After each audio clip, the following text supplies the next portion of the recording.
Kita di tanggal 31 kemarin, kita berdiri di sebuah tempat dimanapun kita berada dan di depan kita ada sebuah pintu yang tulisannya 2023. Dan di pintu itu waktu kita berdiri di depannya kita tidak tahu apa yang ada di balik pintu itu. Kita baru membukanya minggu lalu dan ini baru masuk 1 minggu. Dan kita masih meraba-raba, kita masih belum bisa lihat ujung daripada tahun ini dan kita tidak akan pernah lihat ujungnya. Tetapi saya mau pastikan pada hari ini bahwa setelah pintu itu dibuka di tanggal 1, Yesus ada di situ. Dan Yesus selalu ada dimanapun kita berjalan. Jangan pernah mengatakan bahwa saya tidak bisa rasakan hadirat Tuhan. Karena hadirat Tuhan itu tidak bisa dinilai dengan emosi manusia. Hadirat Tuhan itu selalu harus dinilai dengan iman, karena Tuhan selalu hadir. Tuhan tidak pernah tidak hadir. Dalam bahasa Inggris di salah satu kitab Mazmur dikatakan, "When I am awake, you are still there." Ketika aku bangun, engkau masih ada. Berarti selagi aku tidur dan sebelum aku tidur, engkau selalu ada. Dia tidak pernah meninggalkan kita.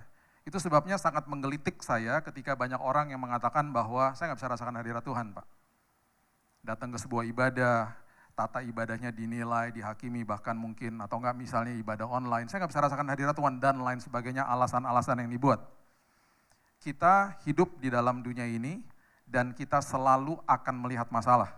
Dari kita lahir sampai nanti kita menutupkan mata, kita tidak akan pernah lihat Tuhan secara fisik.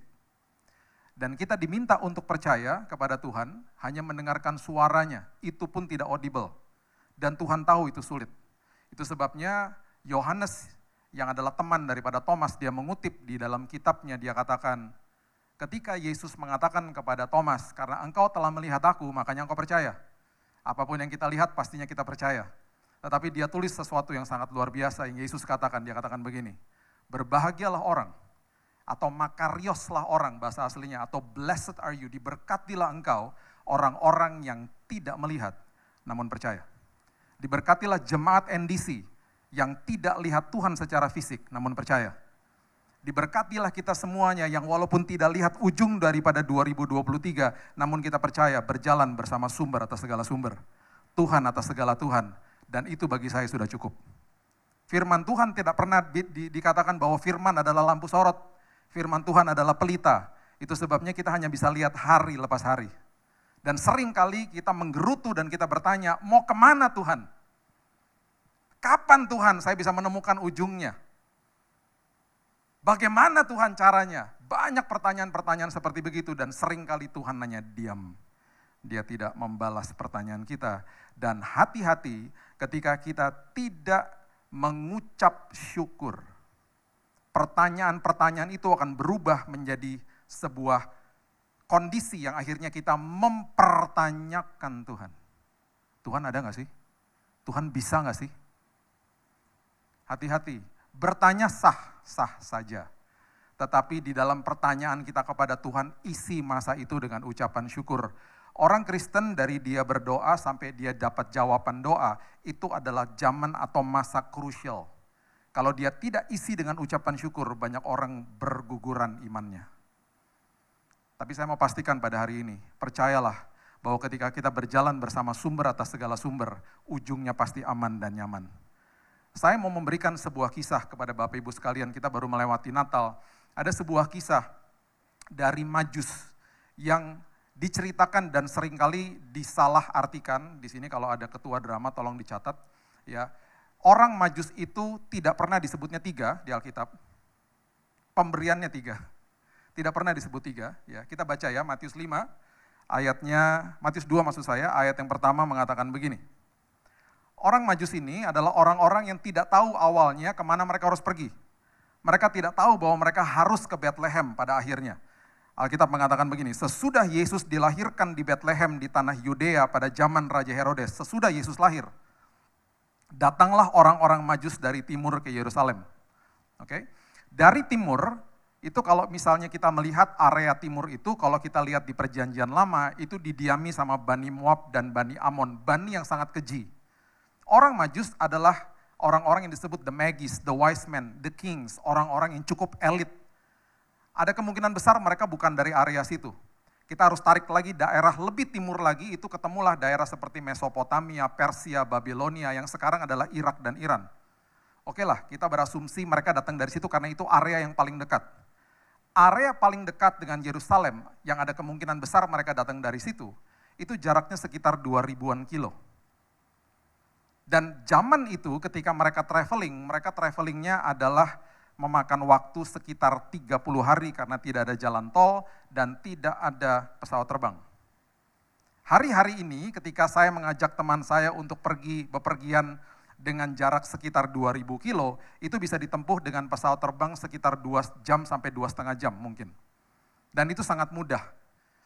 Saya bisa mengajak teman saya pergi hari ini, mau beli tiketnya besok, itu sangat mudah. Tapi saat itu tidak seperti begitu.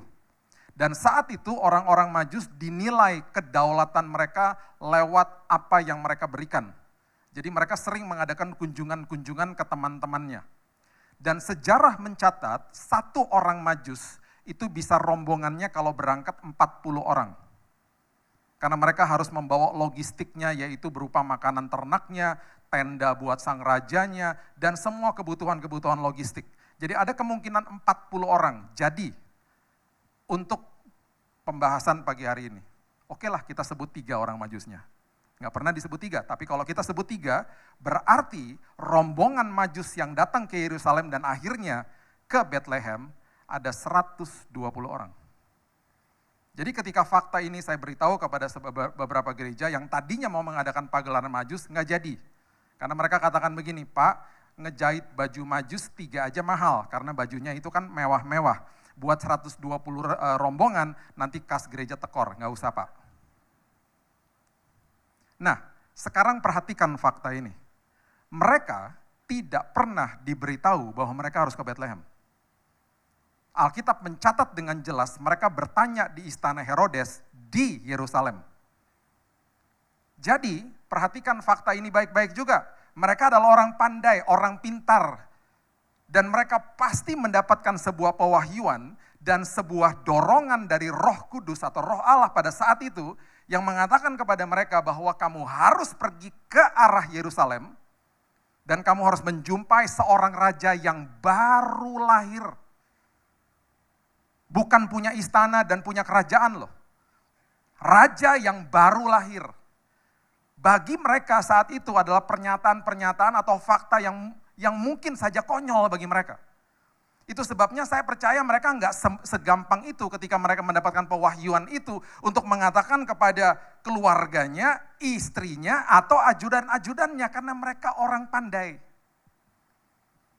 Dan kalau sampai bisa beberapa dari mereka berangkat, itu tidak semudah yang saya katakan tadi. Saya ngajak teman saya untuk berangkat ke Surabaya, ke Bali, kita ngajak teman kita, sangat mudah. Besok minggu depan Bali yuk, wih, lucu juga tuh ya, gampang. Mereka nggak gitu, Yerusalem yuk, yuk lucu juga tuh ya, 2000 kilo, 30 hari, lucu juga, nggak mungkin. Nggak mungkin. Jadi ketika mereka mengadakan kunjungan-kunjungan kepada teman-temannya, dan ketika mereka mulai curhat kepada teman-temannya, ada kemungkinan besar ini yang terjadi. Ketika mereka mulai katakan begini, bro, gue mau curhat nih.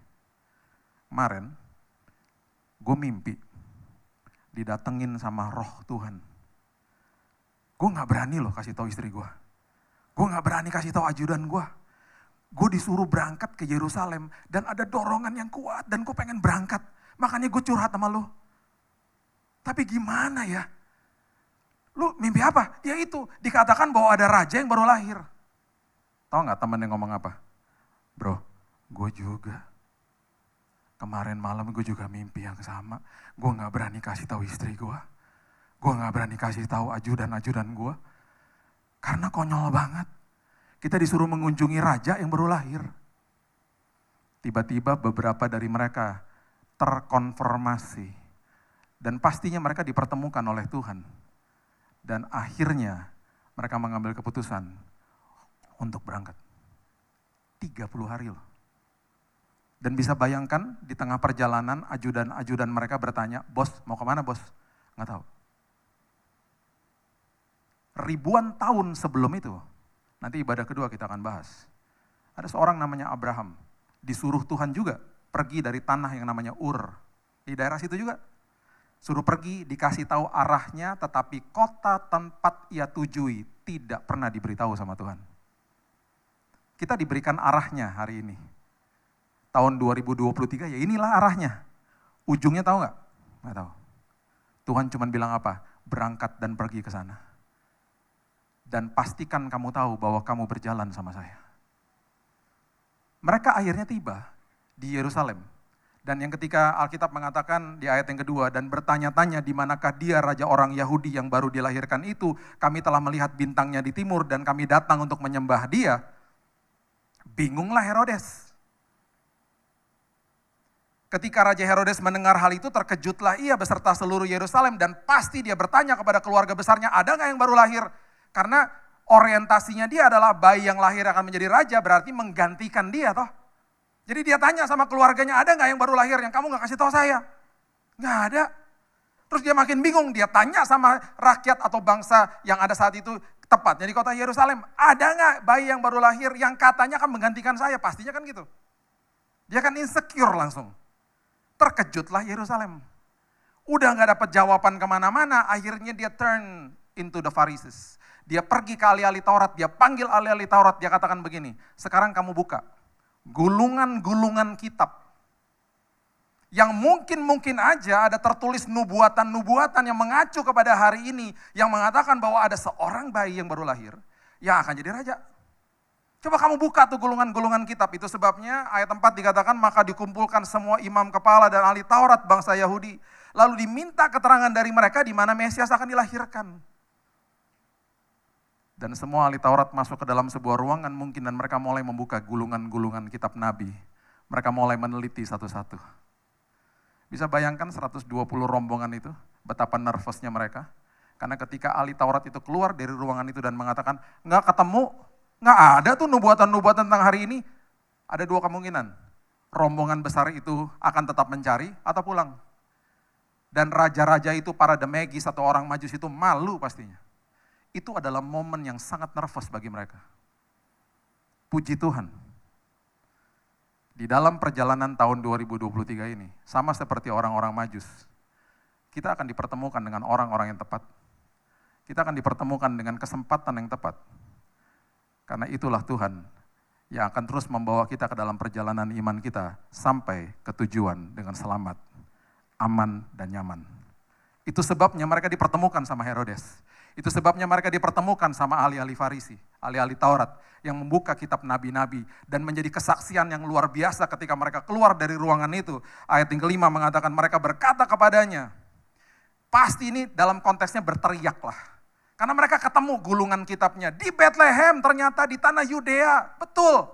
Karena demikianlah ada tertulis dalam kitab nabi, ditulis begitu. Di ayat yang ke-6 mereka mulai mengutip Mika pasal yang kelima ayat yang kedua.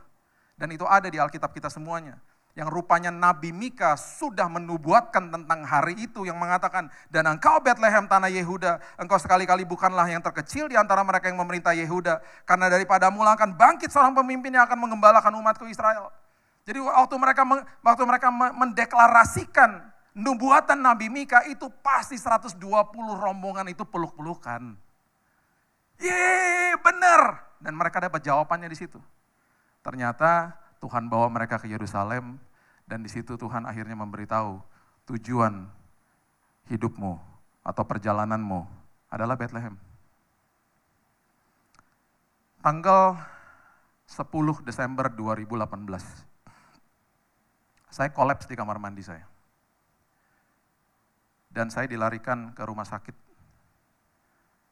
Saya orang yang tidak pernah sakit, flu aja cuman dihitung jari, karena saya hidup sehat.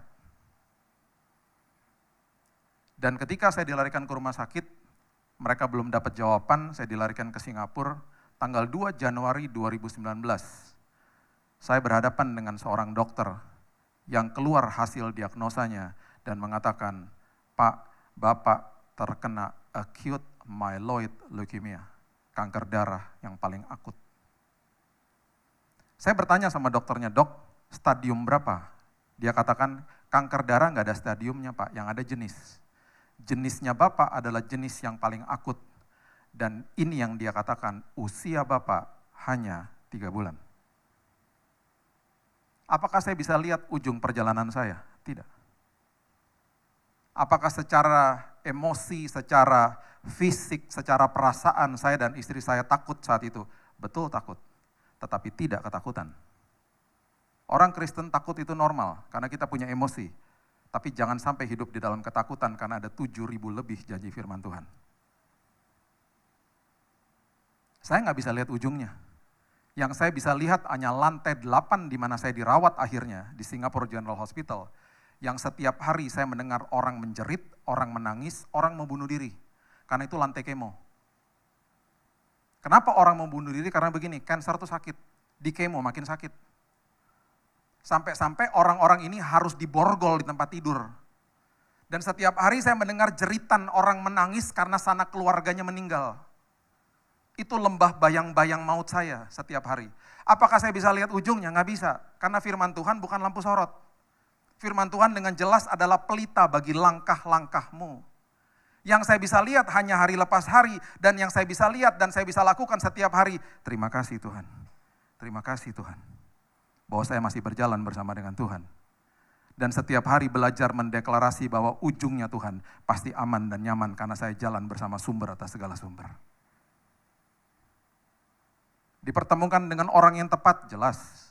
Dipertemukan dengan kesempatan yang tepat, jelas. Karena itu janji Tuhan, itu kairosnya Tuhan. Di tahun ini kita akan dibuat seperti begitu sama Tuhan juga. Dipertemukan dengan orang yang tepat, kesempatan yang tepat, karena Tuhan mau bawa kita semuanya sampai ke ujung tahun ini dengan selamat. Mereka akhirnya berangkat ke Bethlehem. Bapak Ibu kalau pernah ke sana, jarak antara Bethlehem dan Yerusalem tidak begitu jauh. Dan mereka akhirnya berangkat. Dan Alkitab mengatakan begini ayat yang ke-7.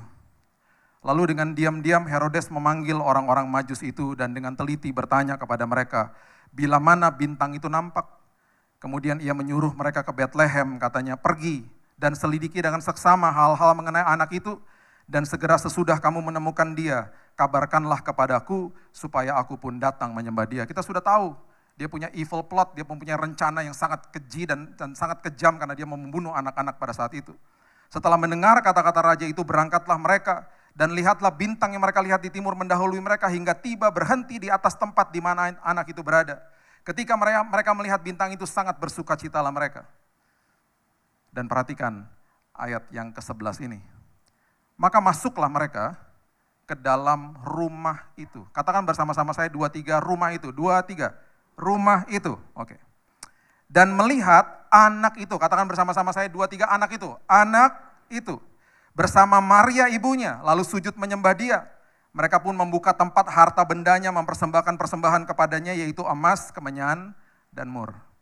Catat ini baik-baik, para ketua drama, orang Majus tidak pernah ke palungan. Orang Majus ke rumah, bukan ke palungan. Jadi jangan buat drama Natal, udah orang Majusnya cuma 3, perginya ke palungan, ketemu sama gembala lagi, hai. Dan dengan jelas, tadi kita katakan setelah rumah, anak. Yesusnya bukan bayi lagi, tapi sudah jadi anak.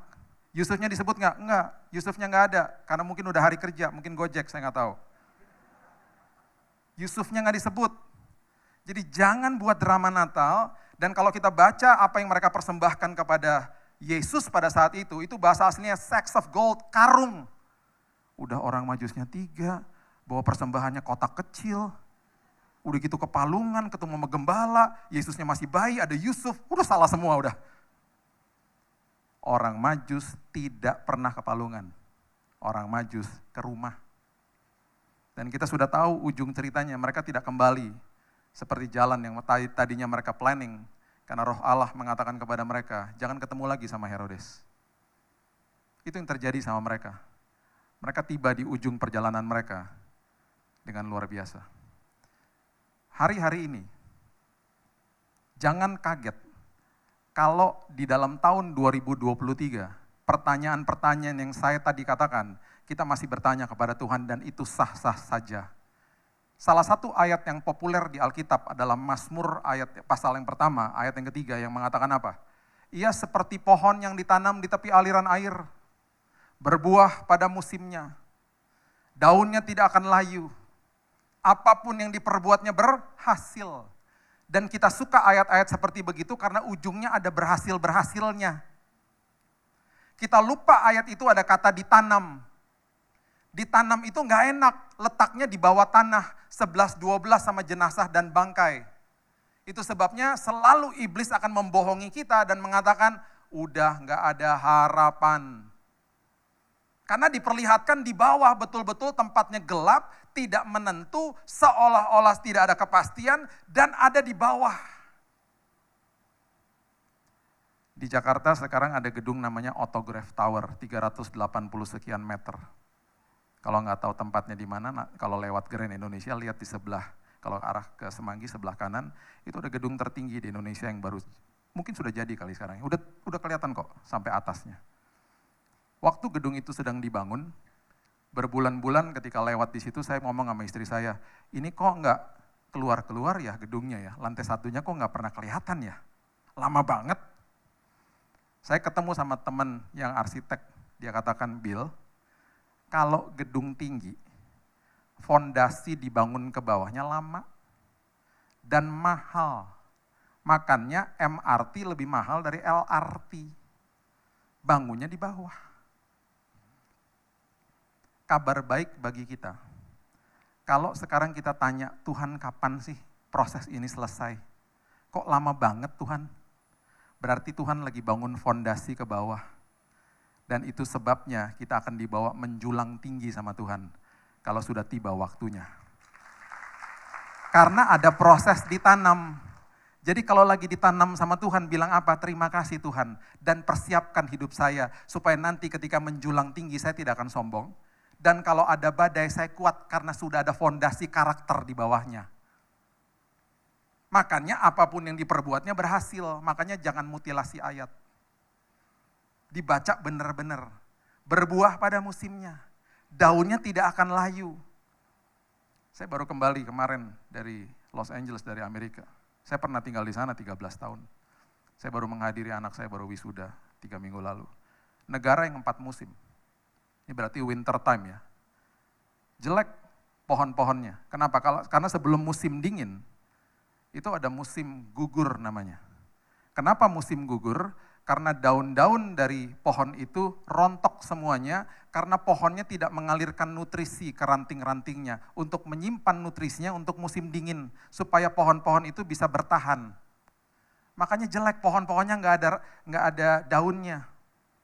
Daun itu kan mahkotanya pohon, sama seperti manusia mahkotanya rambutnya. Kalau nggak ada rambutnya kan gimana coba? Kok ketawa sih?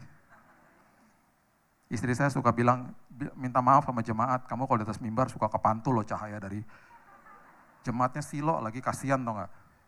Jadi kalau ada pantulan-pantulan cahaya, anggap aja urapan Tuhan ya.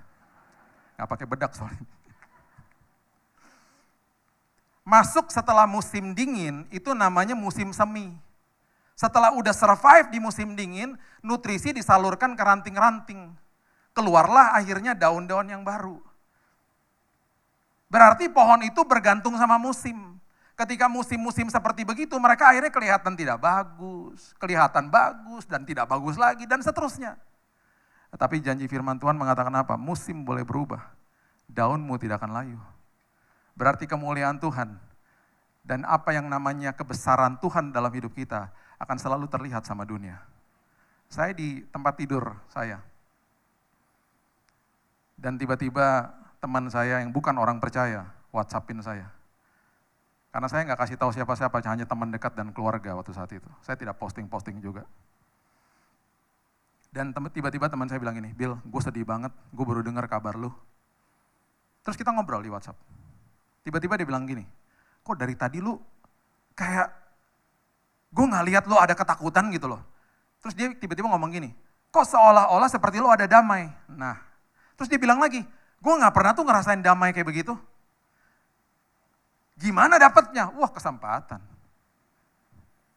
Gue punya damai karena gue punya Yesus dalam hidup gue. Lo mau damai gue? Mau dong. Gimana caranya? Lo berdoa sama Yesus gue sebelum lo tidur ntar malam. Tapi lu jangan eksploitasi dia ya, cuman minta-minta doang. Lu percaya dulu sama dia. Abis lu percaya baru lu minta. Gimana caranya doa? Ya seperti lu ngomong sama bokap lo aja, seperti sama bapak lo. Gak ada ritual-ritualnya, berdoa aja dengan intim. Dia sangat sayang sama lu. Serius lu, Bil? Iya. Gak sampai 12 jam. Besok paginya jam 7 pagi saya bangun, saya udah diterima WhatsApp dari jam 5 pagi. Bil, gue kebangun tadi pas subuh. Dan gue dapat mimpi ketemu sama Yesus lu. Gue bangun pagi sekarang dengan damai yang gue gak pernah rasakan seumur hidup gue. Gue cuma mau kasih tahu kepada lo hari ini, gue percaya sama Yesus lo. Dibilang gitu. Gue tunggu, Bil. Gue doain lo sembuh. Lo pulang Jakarta, gue datang ke rumah lo, gue minta dia doain. Sampai hari ini dia orang percaya. Kenapa? Karena ketika musim berganti, daun tidak layu. Daun kita gak akan layu. Itu janji firman Tuhan. Saya akan tutup dengan kesaksian ini. Dokter masuk ke tempat saya, dan sebelum dia memberikan kemo kepada saya, dia mengatakan begini, Pak, kami akan bolongin dadanya Bapak. Bapak akan masuk ruang tindakan, semua cairan kemo akan dimasukin lewat dada Bapak, pembuluh darah besar. Kemudian dia mulai katakan satu-satu, Pak, ini cairannya 500 mili ya Pak, akan diinjeksi ke dalam tubuh Bapak, liquidnya. Selama 7 hari, berarti 3,5 liter ya Pak. Gitu. Semuanya masih oke, dikasih tahu. Tiba-tiba dia bilang begini, Pak, ini cairan keras loh Pak, seperti air raksa. Jadi kalau suster lagi beberes, dan tiba-tiba ada satu cairan atau satu tetes dari kantong kemonya, kalau nggak sengaja netes ke tangannya suster kulitnya kebakar Pak, melepuh bahkan. Jadi Bapak bisa bayangkan 3,5 liter masuk ke dalam tubuh Bapak, organ-organ Bapak melepuh, hangus, habis, hancur. Dan setelah 1 minggu Bapak di kemo, Bapak akan masuk ICU, Bapak koma, Bapak mati Pak. Ini ngapain diobatin? Gimana sih? Kami lakukan ini Pak, karena ini udah nggak ada harapan. 70% dari pengobatan ini gagal total. Nah gimana sih dok? Kalaupun berhasil Pak, Bapak akan cuman panjangin umur aja 6 bulan. Dan dia tiba-tiba bilang begini, Pak ini saya katakan semuanya karena ini protokolnya Pak. Bapak dan Ibu harus tanda tangan. Supaya kalau nanti Bapak mati, Ibu gak akan tutup rumah sakit. Thank you ya. Ngeri banget tuh pasti kasih tahu begitu. Paginya, saya baru dapat firman Tuhan, saya baru baca renungan harian paginya. Amsal 4 ayat 20-23. Arahkan telingamu kepada ucapanku, simpan dalam lubuk hatimu. Karena itu sumber daripada kehidupan dan kesembuhan. Jadi tiba-tiba hari itu, waktu dokter keluar, istri saya nangis. Saya bilang gini, sayang, tadi pagi kan kita udah baca firman, Tuhan bilang arahkan telinga kita kepada ucapan dia. Tadi kan ucapannya dokter kan realita, kenyataan hidup. Kalau ucapannya Tuhan kan kebenaran, kenyataan harus tunduk sama kebenaran. Dan itu saya mulai katakan tiap hari. Kenyataan tunduk sama kebenaran, kenyataan tunduk sama kebenaran. Anak saya, namanya Raina, itu sedang sekolah SMA di Singapura saat itu. Dia selalu datang ke kamar saya Jumat, Sabtu, Minggu. Dari Senin sampai Kamis setelah kemonya selesai, saya kolaps. Seperti katanya dokter beneran kejadian. Saya bersihin pagi-pagi, darah semua yang keluar. Hancur organ-organ di dalam, masuk ruang tindakan berkali-kali, disedot cairan berkali-kali. Tubuh saya nggak kayak begini, 60 kilo udah kayak tengkorak. Habis hancur udah. Dan setiap kali krisis dan berkali-kali leukosit saya atau darah putih saya menginjakkan titik 0,03. Berarti kalau darah putih nggak ada, berarti defense-nya tubuh udah nggak ada. Dan itu berarti semua bakteri yang baik pun jadi jahat di dalam tubuh. Jadi saya mengalami inflamasi yang akut dan akhirnya tubuhnya sampai 41 derajat, kejang-kejang, mata udah ke belakang, itu krisis dari Senin sampai Kamis. Berkali-kali ketika dokter mau tarik ke ICU, Tuhan bangkitin saya. Kelaparan, mau minum, panasnya turun, stabil, nggak jadi. Besoknya begitu lagi, mau dimasukin ICU, mau ditarik, stabil lagi. Dan saya nggak sadar, istri saya bilang, itu ngeri loh kejadian yang kemarin-kemarin, karena aku yang lihat, kamu kan pingsan soalnya udah. Sampai waktu doa saya bilang, Tuhan ngeri banget Tuhan kemarin Tuhan. Katanya istri saya, tiba-tiba ada suara, nggak apa-apa, makin ngeri, makin seru ntar kesaksiannya. Tuhan luar biasa ya. Mujizat mulai terjadi. Beberapa minggu setelah itu, Dokter mulai buat jurnal, karena saya bisa makan, saya nafsu makan, sampai dia lihat hari demi hari berat badan mulai naik. Di bulan Februari, ada 10 dokter yang cek saya. Dan mereka terbingung-bingung, karena yang divonis 3 bulan, dalam hitungan 1 bulan, sel kankernya hilang. Tidak ditemukan. Anak saya yang setiap kali datang hari Jumat, Sabtu, Minggu, selalu saya dalam kondisi fit. Aneh kan? Minggu depannya kejadian begitu lagi. Krisisnya selalu Senin sampai Kamis. Sampai-sampai saya bilang sama istri saya, jangan kasih tahu si kakak. Saya bilang sama suster-suster, jangan kasih tahu dia ya, karena dia kalau datang tuh belajar untuk menghadapi ujian akhir. Sepanjang hari dia di situ. Dia ketawa-ketawa, dia tiduran di sebelah saya, sepanjang hari dia di situ. Singkat cerita, bulan Mei saya dikeluarkan dari rumah sakit. Di bulan Mei itu saya dapat email dari rektor Biola University di Los Angeles. Salah satu sekolah yang dia melamar. Dan dia katakan angka, grades daripada ujian anak bapak itu outstanding. Dan kami memberikan scholarship beasiswa yang sangat besar. Dan kemudahan-kemudahan untuk dia bekerja di kampus. Segera kirim anaknya. Sebelum dia berangkat, saya ngaku sama dia, Kak, I almost die several times. Aku hampir meninggal beberapa kali. Oh, dia nangis. Kenapa aku gak dikasih tahu, Dad? Bukan Daddy gak mau kasih tahu, Tuhan yang gak mau kasih tahu kamu. Tuhan yang membutakan mata kamu. Dan akhirnya karena kamu gak lihat, kamu bisa belajar. Karena kamu bisa belajar, kamu dapat angka baik. Ketika kamu dapat angka baik, kamu dapat scholarship, kamu dapat beasiswa, dan kamu bisa berangkat hari ini. Di situ saya kutip Roma 8 ayat 28 yang awal daripada ayat ini, ayat terakhir ini mengatakan begini. Kita tahu kapan? Sekarang. Bahwa Allah turut bekerja dalam segala sesuatu mendatangkan kebaikan bagi kita orang-orang percaya. Tahunya kapan sekarang? Sekarang tuh kapan? Setelah udah lewat semuanya. Nanti di ujung tahun ini kita akan katakan, kita akan deklarasi ayat ini. Aku tahu sekarang Tuhan, bahwa Engkau bekerja dalam segala hal mendatangkan kebaikan bagi aku. Waktu kita lagi lihat masalahnya, kita nggak bisa lihat. Itu sebabnya kita bertanya, sampai kapan Tuhan, mau kemana Tuhan? Dan dia diam, karena dia sedang kerja. Yang kita lihat masalah, yang kita lihat penyakit. Itu sebabnya ketika kita lihat hal-hal seperti itu, mengucap syukurlah. Karena dia sedang merangkaikan hal-hal indah bagi kita, yang ujungnya kita bisa deklarasi, aku tahu sekarang, bahwa Allah turut bekerja dalam segala sesuatu. Mendatangkan kebaikan bagi aku. Seperti saya katakan tadi, 3 minggu lalu anak saya graduate wisuda dengan penghargaan magna cum laude. Dan dia mendapatkan pekerjaan yang luar biasa. Kami kemarin pulang dengan sedih hati, tetap meninggalkan dia di sana karena dia dapat pekerjaan yang luar biasa. Dia selesai sekolah 3,5 tahun. Dia anak yang sangat pandai. Dan waktu saya berangkat ke sana dan sampai pulangnya tidak berhenti saya menangis. Dan saya selalu ingatkan kepada dia, Kak, do not ever forget that. Jangan pernah lupakan itu. Bahwa sampai kapanpun Tuhan bekerja mendatangkan kebaikan bagi kamu. Tuhan bekerja mendatangkan kebaikan bagi kita semuanya. Walaupun kita nggak bisa lihat ujung 2023, tetapi saya percaya di ujung tahun ini, kita akan sama-sama deklarasi, aku tahu sekarang Tuhan, bahwa Engkau mendatangkan kebaikan bagi aku, orang-orang percaya. Dan sepanjang tahun ini doa saya, kita dipertemukan dengan orang yang tepat, kesempatan yang tepat, sampai kita bisa melihat kemuliaan Tuhan, dan apapun terjadi tahun ini, daun kita tidak akan pernah layu. Dan dunia akan mengatakan, siapakah Allahmu? Karena kita adalah pengikut anak Kristus yang luar biasa. Berikan tepuk tangan kita untuk Tuhan kita.